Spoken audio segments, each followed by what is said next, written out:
I'm Patrick, and I got Jared with me here. Hello. We're missing Ren this week. She's in the jungle or something. Mountainous jungle.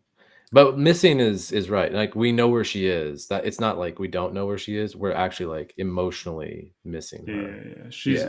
she's not missing. She's in a Right. jungle. We Right. just There's miss no her. reason to panic. She's Right? fine. No, no, She's no. As fine. far as we know. In Yeah, fact, yeah. Last time we checked. which was only about 10 minutes ago because, as it turns out, neither of us know how to run this thing exactly. So Uh-uh. they have cell service in the jungle. Apparently, it's that kind of jungle. That's the best kind of jungle. Is it? I actually Well, when I go into the woods, I prefer woods that don't have cell service, but that's I just like me. I just don't like jungles, to be frank. Like maybe that's my hot take. I don't like jungles. Hmm. I Lots feel like of maybe you haven't been in the right jungles. I don't know, there's lots of things that crawl. I'm out. All right. Well, on to content, things that matter in content this week. All right. So we got a couple of news articles, although I think Jared might be bending the rules on what that means just a touch. 100%. 100%. Although I think maybe you could say that I am this week too. And then a hot topic or two, and we'll let everybody get back on with their Fridays. Maybe dive into their weekends early if you're on the East Coast. All right. So I will start with my news slash article, which is actually going back a little bit now. And very technically, it is not a news article. It is a post on LinkedIn, but it is as Rule informative. bender. That's You're a rule what do you bender want. too. I mean, what do you want? It's based on a news article, so I'm like news about the Sure. news, right? Sure. Yeah. Meta. Um, so Tony Steele, who's a knowledge graph engineer at UBS that I follow, I think probably more I than do as well. yeah, you follow him as well. I think probably a lot of people who listen to this podcast follow him Yeah. because he's great when it comes to this stuff, and he posts really interesting things as it relates to large language models and AI more generally, and knowledge graph and things like that. Really, very high quality content. Top Yep. 1% of stuff on LinkedIn, in my opinion. So recommend 10 out of 10. Go and follow Tony. But I want to go and talk about one of his posts that's like 2 months ago now. So I don't know how we leave these in the description, but I'm sure we can. So I'll try to send a link. His post is about small language models, which are still not probably all that small in relative size. but Yeah. Right. Right. but fundamentally, what it is it's they are language models. So AI, things that back AI systems, which have less parameters going into them. So reading exactly from his post, these language models are only about 2 billion as opposed to about a trillion parameters. And the interesting part about the research that he's citing here is that what they were doing with these particular, small language models is showing that with high quality, and they were textbook quality data, Yep. it's possible to extract performance equivalent to a trillion parameters from only 2 billion parameters. Still quoting from his article. This underscores our first crucial insight. When it comes to data, quality can trump quantity, especially for specialized tasks. I feel like we've suggested that might be true at some point in the past. I'm sure we haven't just suggested it. I'm sure we've stated it, even if we haven't given like full throated arguments to support that claim. But I think I mean, that's what we've said it multiple times. Like the quality of the data that goes into these things is going to determine the quality of what you get out of them. Like same principle. But this is a really interesting one because of the sheer difference in volume. Like Right. that's like 2 billion versus a trillion is crazy. And there's cost associated with that, right? Yeah. Yeah. So the training cost for the models is oftentimes one of the largest line items when putting together these Mhm. functionalities. So if we're entering a world where the inputs have as strong of a determination on the final result as just the quantities, like the quality of the inputs, Yep. you can start to make economic decisions around where you allocate resources, and it's probably going to be less expensive to get the inputs right, especially from Yeah. from an iteration perspective. Do you know by chance what the parameters are here in this case? Like what the specific parameters are? I mean, he's talking about a very specific small language model, but like parameters, generally speaking, with these models, do you know what a general good definition of a parameter is? Oh, so it's, I mean, it's just the information input into the model, like as the training set. I see. In this particular case, I don't know exactly what the data set they put in was. That is in the links, I'm sure, for for the actual textbook, or sorry, for the actual papers that defined the textbook data that was going into Yeah, this.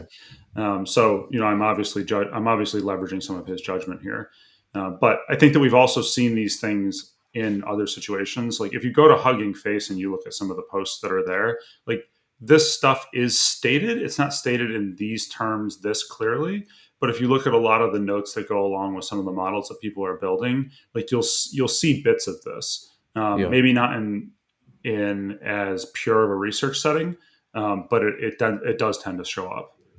Okay. That's cool. I think this is yeah, hopefully we can drop a link into this post, because this post is worth reading, and he provides lots of links out to different articles, some of them from Microsoft and others about this. It's super interesting. I am going to put something into the chat right now. Can't post messages to some channels. Well, let's see what this does. Good All right. luck. So I just posted that. All I right. don't know where that went. I see a little YouTube icon. So maybe if you're on LinkedIn, you don't see this. We'll have to post it after the fact, but I will do that. So it's all good. All right. So You guys can see who the real brains of this operation is. yeah, It's neither yeah. the people that are currently here. No, it's the one that's in the jungle. That's right. So, That's all right. right.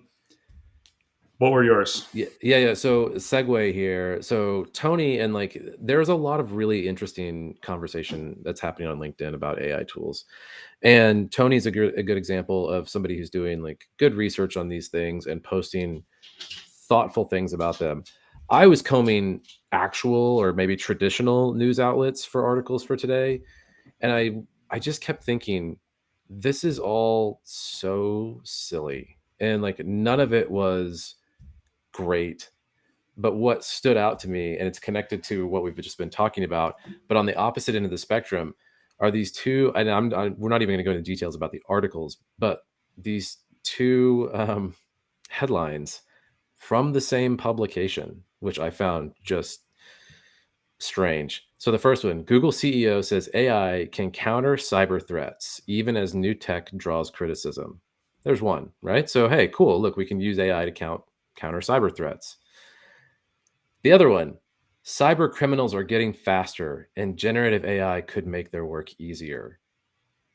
And it's just like, come on. Like, at some point, I think we're just trying to fill space, and people writing articles are like just guessing, um, which is a fine methodology, maybe not for journalism, and maybe they're not doing that here. I don't want to throw these people under the bus, but like the need to generate all of these articles gives you this kind of case where you have somebody saying, "Hey, look, Google CEO says AI can combat cyber threats," and then you get somebody else going, "Hey, cyber threats, generative AI is going to really help out those cyber threats. They're going to be able to work faster and more efficiently." And it's just like, both of these Well, things like it could be could be true. true. I Both mean, could they be can true. both be true, So but let me see if I can mind-numbing. let me see if I can try to defend journalism in this particular case, just a little bit, maybe Journalists, maybe journalist, or maybe this Yeah, particular journalist. So if Google's CEO thinks that AI is a possible tool for defending against cyber threats, like, do you think that what Google's CEO thinks is newsworthy? yes. Okay. Yes, because I mean he leads a very large multinational, massive organization.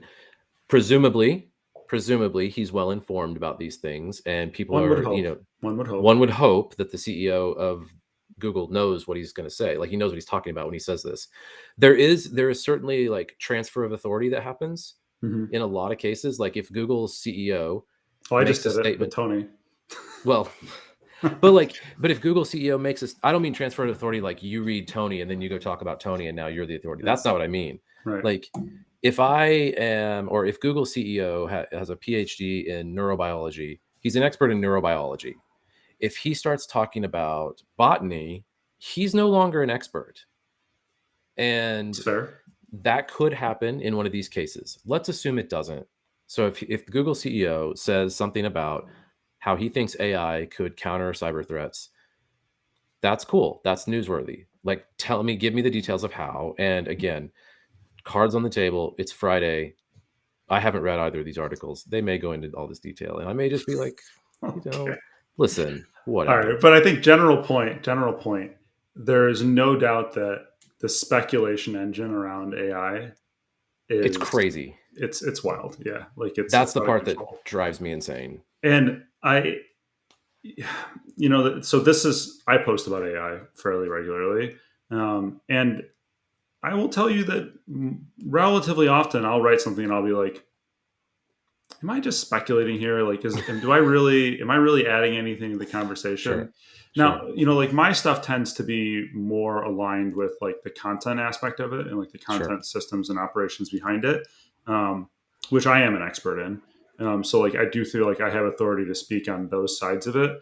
And I think sometimes I'll find myself going maybe up to the line of where I think I'm no longer like really truly qualified as an expert. And I do try to have a little bit of awareness of that, but it's also social media. So, Sure.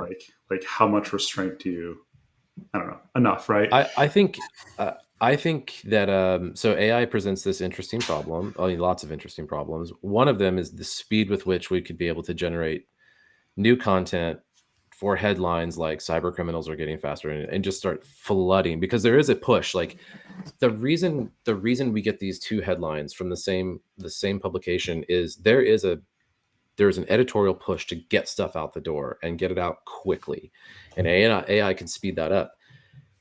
I am so bothered by the amount of information that is, maybe not even information, the amount of things vying for my attention in any given day, that literally a week ago, I was like, I can't do this anymore. And I have a bad habit of scrolling through news articles when I'm like getting ready to go to sleep, that I Oh yeah, decided me to too. leave my phone on the mantle downstairs. So at 8:30 p.m., the phone goes on the mantle, because I'd rather go read a book at this point, because I can just slow it all down. Good for you, man. Man, so tired right now. All right. Oh, All right. So let's see here. We got 2 minutes left. yeah, A couple hot topics. sure. All right. So I'm going to jump on to one of the ones that's been doing its rounds and did a little stir on my LinkedIn earlier this week, which is the Air Canada incident Yeah, with their chatbot. yeah, And I pointed out in a little post that I put up that I felt that this was really a failure of content management. I want to yep. expand on that a little bit, because I had some people challenge me. Nas challenged me, rightfully so. Mhm, mhm. Um, and I think the perspective here is that the AI hallucinated and it said something that represented Air Canada, and Air Canada was held responsible for that. And Yep. what I was trying to say in my post was, yes, all of that happened, but realistically, the failure. If you look at this as a failure of AI, that's the wrong way to look at it. This is a content management failure, and a little bit I said that to be kind of pointed and maybe a little bit edgy to get people to kind of like think about it a little bit. So having the chance to talk about it, I want to step back and look at it from a slightly different angle.